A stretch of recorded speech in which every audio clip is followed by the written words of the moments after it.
Nothing ruins a night's sleep like waking up at midnight in an 80-degree room. Your AC is clearly on, you can hear the fan spinning and the compressor humming, but the air coming out is lukewarm. It's annoying, but it's usually a simple fix, and here's what you need to do. If you're running your unit on an extension cord, unplug it. Most window ACs pull way too much power for a standard cord to handle, so plug your AC directly into the wall. And if that doesn't help, the outlet itself might not be putting out enough power, so try a different outlet to rule that out. If it's still blowing lukewarm air, the problem is likely inside the unit.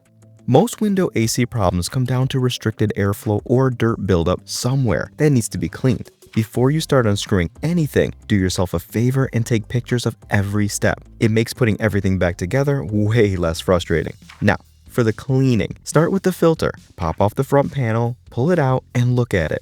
If it's caked with dust, air can't flow, and your AC is basically suffocating. Give it a quick vacuum or rinse it with water. Just make sure it's completely dry before putting it back in. Now, behind the filter is the evaporator coil, the front coil. And even if the filter looks okay, this coil can still get dirty. The same goes for the condenser coil at the back of the unit. Both need to be cleaned. My favorite way to handle this? Taking the whole unit outside and cleaning it with water and some dish soap. And to clean the back coil, here's the hack I use. I spray it from the inside out.